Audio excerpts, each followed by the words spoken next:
नमस्कार, मैं हूं आपके साथ मैत्री और आप देख रहे हैं हमारा खास शो राग बिहारी। बिहार की राजनीति इस वक्त बेहद दिलचस्प मोड़ पर है। एक तरफ राहुल गांधी का प्रस्तावित छात्र समागम जो है वो टल गया है और इसकी वजह को लेकर कई तरह की चर्चाएं हैं। दूसरी तरफ बांकीपुर उपचुनाव में तेजस्वी यादव के टिकट फैसले ने महागठबंधन के भीतर नए सवाल खड़े कर दिए हैं। वहीं जेडीयू ने चुनाव से पहले अपने संगठन में बड़ा फेरबदल कर साफ संकेत दिया है कि बूथ लेवल तक तैयारी तेज कर दी गई है। और आखिर इन तीनों घटनाओं के राजनीतिक मायने क्या हैं? क्या बिहार की सियासत में नए समीकरण बन रहे हैं? इन सभी सवालों पे हम आज विश्लेषण करेंगे और हमारे साथ हैं वरिष्ठ पत्रकार दीपक कुचकवी जी। सर, बहुत बहुत स्वागत है आपका। सर, हम लोग सबसे पहले राहुल गांधी जिस तरह से 15 जुलाई को छात्र समागम पटना में करने वाले थे और अब वो स्थगित हो गया है और आधिकारिक वजह जो है वो ये कहा जा रहा है कि बांकीपुर उपचुनाव की आचार संहिता लग गई है, तो उसके बाद वो नहीं आ रहे हैं इस वजह से। लेकिन कहा जा रहा है कि बिहार कांग्रेस की जो अंदरूनी कलह है, संगठन की कमजोर तैयारी और नेताओं के बीच मतभेद इसकी बड़ी वजह हो सकता है। और प्रदेश अध्यक्ष राजेश राम और शकील अहमद खान के विवाद, अखिलेश प्रसाद सिंह की नाराजगी, छात्रों का तय डेटाबेस तैयार न होने की बात भी सामने आ रही है। हालांकि इन दावों की अभी आधिकारिक पुष्टि तो नहीं हुई है, लेकिन कांग्रेस ने अभी नई तारीख का ऐलान भी नहीं किया है। सवाल सर यही है कि क्या राहुल गांधी का जो छात्र समागम सिर्फ आचार संहिता की वजह से टला है या फिर कांग्रेस की अंदरूनी कलह इसकी असली वजह है? और क्या कांग्रेस अपने ही संगठन से जिस तरह से बिहार में क्या जूझ रही है?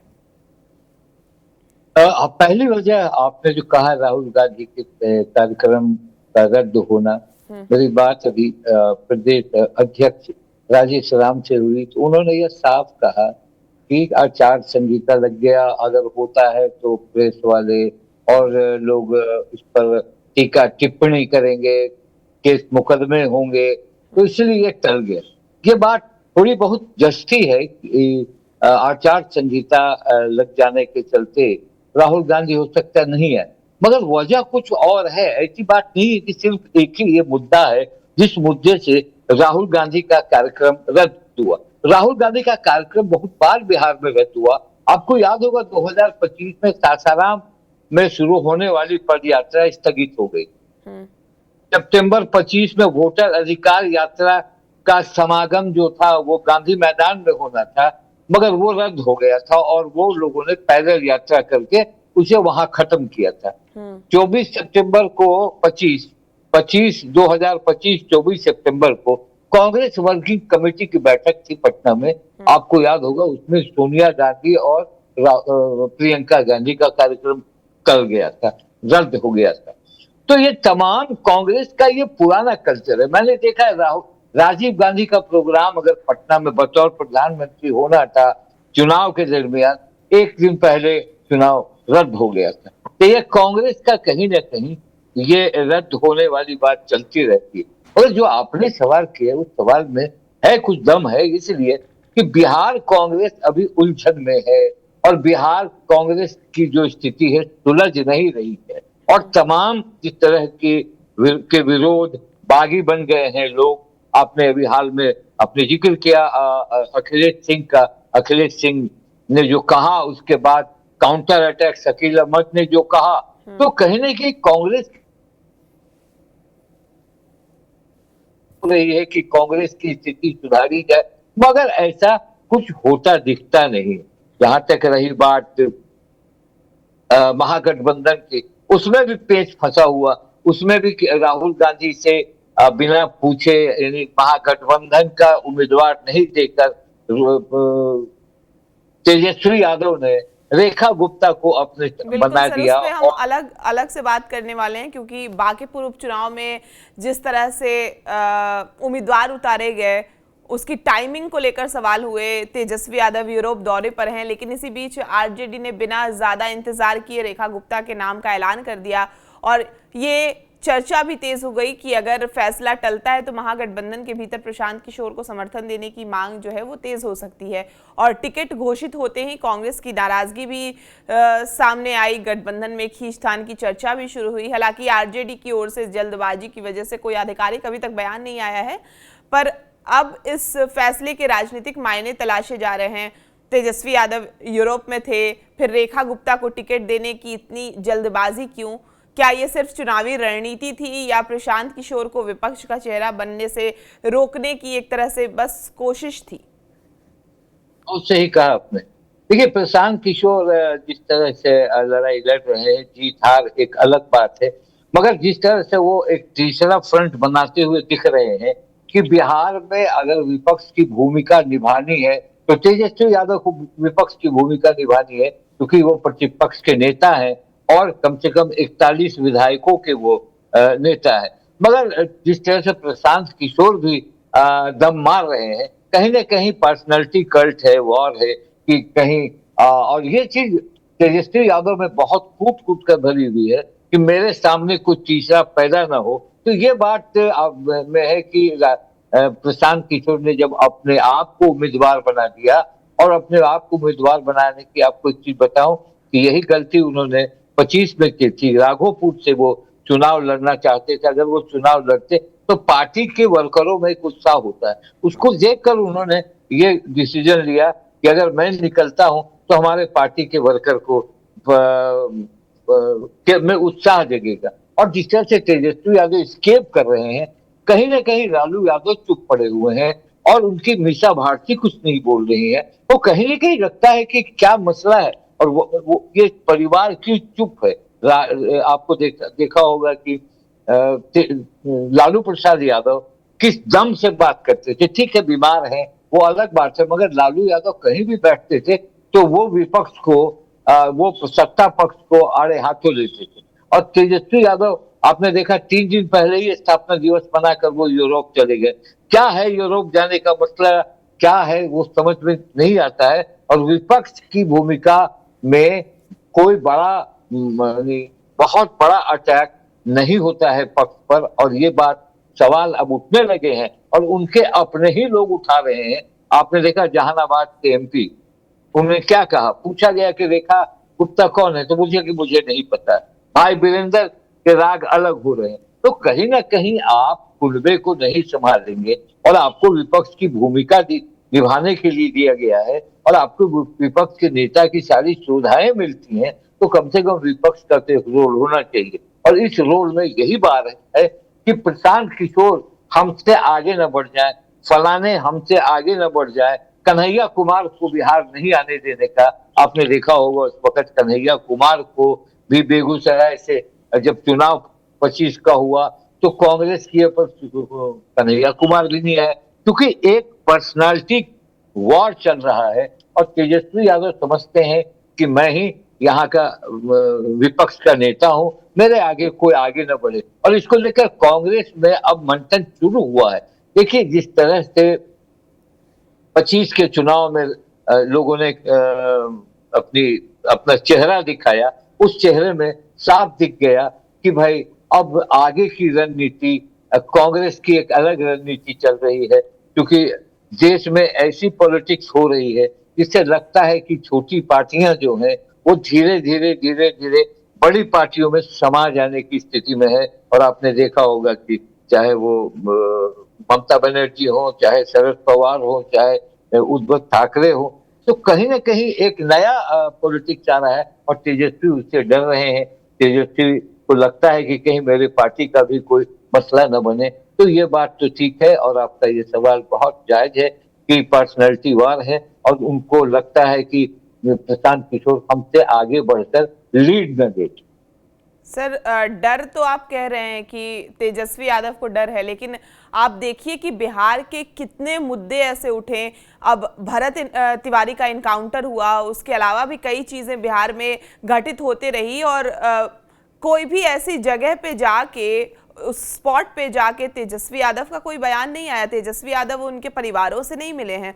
तेजस्वी यादव पटना में रहते हैं, पटना से बयान देते हैं, कोई भी अपना उनका बयान आता है। तो इस तरह से जो भी, चाहे पप्पू यादव हो या प्रशांत किशोर हो, जो भी लोग, चाहे पक्ष विपक्ष, कई तरह के, अशोक चौधरी भी गए वहां पे, भरत तिवारी की माँ से मुलाकात की उन्होंने भी। तो कई नेता ऐसे मिले हैं, लेकिन तेजस्वी यादव उस रूप में एक्टिव नहीं वहां पे नजर आ रहे हैं। देखिए, ये पूरा परिवार जिस तरह से मुकदमे में फंसा है और जिस तरह से इनके केसेस आ रहे हैं, लैंड फॉर जॉब का मसला है, सजा जो है रिजर्व है, तो कहीं ना कहीं मुझे लगता है कि उसका प्रेशर भी है। और ऐसा लगता है कि कहीं कोई ऐसे मेरे पास से मेरे केस पर असर ना हो, कहीं ना कहीं। अब लोग तो ये भी कहते हैं कि कोई ट्रिक चल रहा है, मामला क्या है, और लालू भी नहीं, मीसा भारती भी कुछ नहीं बोल रही है, रोहिणी आचार्य कभी कभी ट्वीट करती हैं, और आपने देखा तेज प्रताप तो अलग ही हैं।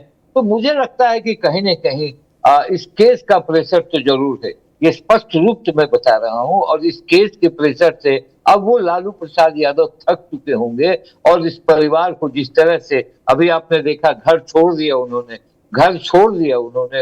ऐसा नहीं हुआ कि घर में बने रहे, उन्होंने कहा कि भाई चलो कौन झंझट बोले, चलो घर, अपने घर चलो। उन्होंने घर छोड़ दिया, सिक्योरिटी उनको फिर जेड प्लस मिला, तो वो सिक्योरिटी अभी नहीं ले रहे हैं, नहीं लिए हैं। और ये सारी बातें मुझे लगता है कि तेजस्वी यादव को आप 20 का चेहरा देखिए, 20 में जिस तरह से तेजस्वी यादव दौड़ रहे थे, जिस तरह से जगहों पर जा रहे थे, किस तरह से पॉपुलर लीडर, यूथ आइकॉन बनते जा रहे थे, वो आप देखिए धीरे धीरे ये जो केसेस आए, उसके बाद धीरे धीरे उनके परिवार में एक टूट आई। अब तेजस्वी यादव को तो परिवार भी देखना है, पार्टी भी देखना, ये सारी बातें हैं। तो मुझे कहीं लगता है, स्पष्ट रूप से बोलता हूं, कि ये केस को लेकर अब लालू यादव कुछ ज्यादा बोलना नहीं चाहते, तेजस्वी यादव भी इस तरह से बात नहीं करना चाहते। और ये आप ये बताएं, अगर रेखा गुप्ता वहां खड़ी हैं, तो फायदा किसको होगा? बीजेपी को फायदा होगा ना।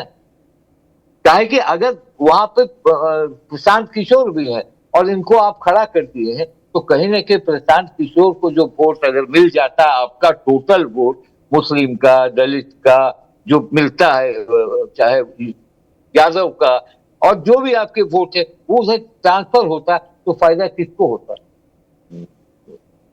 प्रशांत किशोर को होता। तो ये कहीं ना कहीं मुझे लगता है कि अरे मदद वाली बात लगती है कि कहीं भाई उनको खड़ा करके, वो जान रहे हैं कि ये बड़ा बड़ा किला है बीजेपी का, इसको तोड़ना बड़ा आसान नहीं है। और मुझे लगता है कि प्रशांत किशोर जिस तरह से मूवमेंट कर रहे हैं और जिस तरह से डोर टू डोर कैंपेन शुरू कर दिए हैं, तो कहीं कोई ऐसी स्थिति ना बन जाए जो किला ढह जाए। वैसे आज आपने देखा होगा कि एनडीए और महागठबंधन का फर्क देखिए। आज एनडीए का जो उम्मीदवार का जो ये हुआ, नॉमिनेशन हुआ, उस मंच पर तमाम एनडीए के, इवन उपेंद्र कुशवाहा से लेके उमेश कुशवाहा, विजय चौधरी, सारे लोग इकट्ठे थे। तो ये दिखाता है कि कहीं ना कहीं आपके अंदर विरोध भी है, तो वो विरोध को हम जाहिर अपने में होने दे रहे हैं। और जहां और ये देखिए, महागठबंधन का रेखा गुप्ता के बारे में सुरेंद्र यादव बोल रहे हैं कि कौन है मैं नहीं जानता। तो आप इस परिस्थिति से समझिए कि कहां पर आप खड़े हैं और आपको किस तरह से जनता सपोर्ट करेगी। ये तो है नहीं, आप में एकता तो दिख नहीं रही, और रेखा गुप्ता खुद अकेले चुनाव प्रचार कर रही है।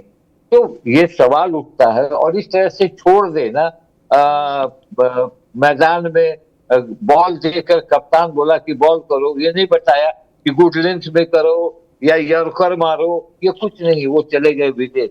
तो कहीं ना कहीं ये सवाल खड़ा होता है, और उनके पार्टी में भी ये सवाल खड़ा हो रहा है कि आखिर ये पार्टी चलेगी कैसे। बिल्कुल, पार्टी में भी, गठबंधन में भी स्ट्रेटेजिकली आरजेडी, कांग्रेस दोनों जगह अभी फिलहाल स्थिति अच्छी नहीं है। सर, हम जेडीयू की बात कर लेते हैं। चुनावी माहौल के बीच जिस तरह से जेडीयू ने अपने संगठन में बड़ा फेरबदल किया है, पार्टी ने प्रदेश उपाध्यक्ष, महासचिव, सचिव, कोषाध्यक्ष और प्रवक्ताओं समेत कई अहम पदों पर नई नियुक्तियां की हैं। 12 प्रदेश उपाध्यक्ष, 74 प्रदेश सचिव और 9 प्रवक्ताओं की टीम बनाई गई है, जबकि नीरज कुमार मुख्य प्रवक्ता बने रहेंगे। और जेडीयू का कहना है कि मकसद जो है वो बूथ लेवल तक संगठन को मजबूत करना और कार्यकर्ताओं के बीच बेहतर कोऑर्डिनेशन बनाना है। पुराने नेताओं के साथ नए चेहरे को भी जिम्मेदारी देकर पार्टी ने ये साफ संकेत दिया है कि वो आने वाले राजनीतिक चुनौतियों की तैयारी में अभी से ही जुट गई है। तो क्या जेडीयू की नई टीम सिर्फ संगठन मजबूत करने के लिए है या फिर कोई बड़ा मास्टर प्लान फिलहाल तैयार किया जा रहा है जेडीयू में? देखिए, ये जो टीम बनी है 260 की टीम थी और पहले 115 पे आ गई। और ये टीम उमेश सिंह कुशवाहा ने बनाई, ये बात सही है। मगर आप देख रहे हो कि इधर लगातार नीतीश कुमार जनता दल यूनाइटेड के कार्यालय में, प्रदेश कार्यालय में बिना पूछे पहुंच जा रहे थे और लोगों की क्लास भी ले रहे थे, कौन कैसा काम कर रहा है वो भी देख रहे थे।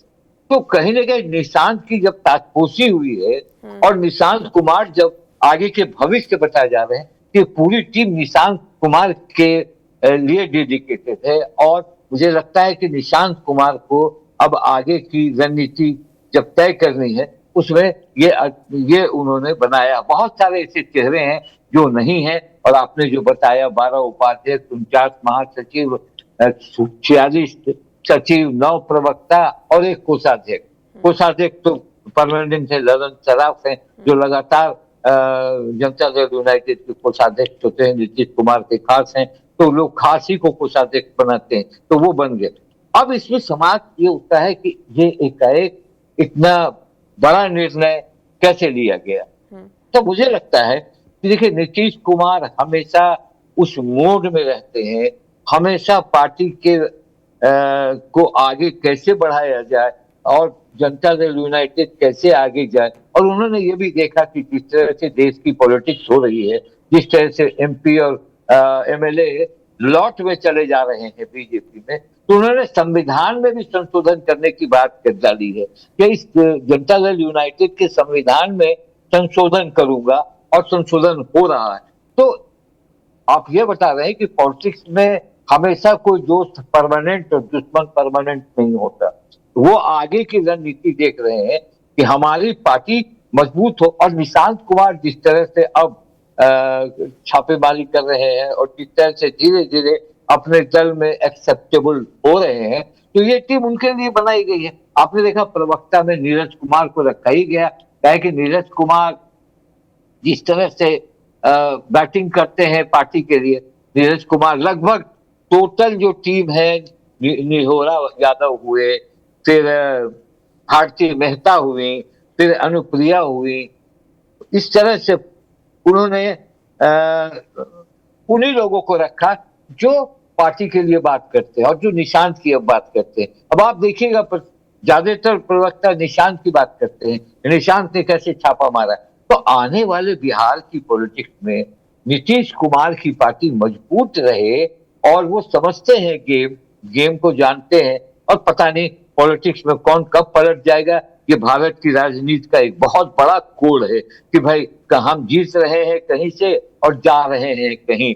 तो ये एक अलग मसला है। और चुनाव जो है, बांकीपुर का ये चुनाव तो ठीक है, ये चुनाव तो एक पारंपरिक चुनाव है जिसमें आप कहेंगे ये तो चुनाव होना ही चाहिए था, मगर जिस तरह से इसके रिजल्ट आएंगे उस पर नीतीश कुमार की नजर होगी। आज उस समागम में नीतीश कुमार नहीं थे, बाकी सारे लोग थे, उनके प्रतिनिधि थे, नीतीश कुमार वहां नहीं। तो यह आपको देखिए आने वाली टीम में और जनता दल यूनाइटेड ये देख रहा है कि आरजेडी थोड़ी कमजोर होती जा रही है पार्टी वाइज।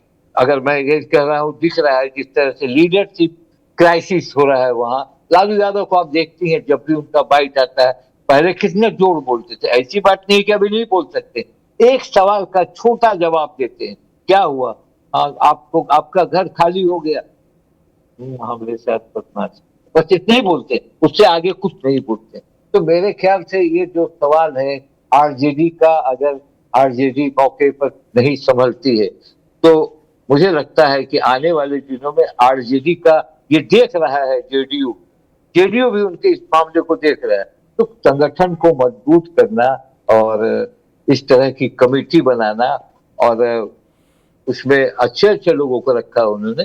आपने देखा होगा कि अपनी लिस्ट पढ़ेंगे कहीं तो अच्छे लोग को, सुमित सिंह है जमुई के, उनको रखा है, नरेंद्र सिंह के बेटे बहुत से, महाबली सिंह को रखा है, जो लोग हैं उन लोग को लाके रखा है। हालांकि कुछ विरोध भी हुआ, जैसे जदयू में कुछ, जैसे प्रदेश सचिव हुए, भागलपुर के प्रदेश सचिव हुए साई सुड्डू, उन्होंने वहां जो ज्वाइनिंग करने से मना कर दिया और कहा कि मैं पार्टी के लिए काम करूंगा। ऐसे कुछ और लोग हैं जो थोड़े विरोध करेंगे और निकलेंगे, कुछ ऐसी बातें होंगी, मगर नीतीश कुमार ने इस पार्टी को, इस संगठन को अपने पुत्र के लिए, निशांत के लिए उन्होंने ये कमेटी बनाई है। अब आगे निशांत लेकर चलेंगे। बिल्कुल, बहुत शुक्रिया सर हमसे बातचीत करने के लिए। Thank you, thank you.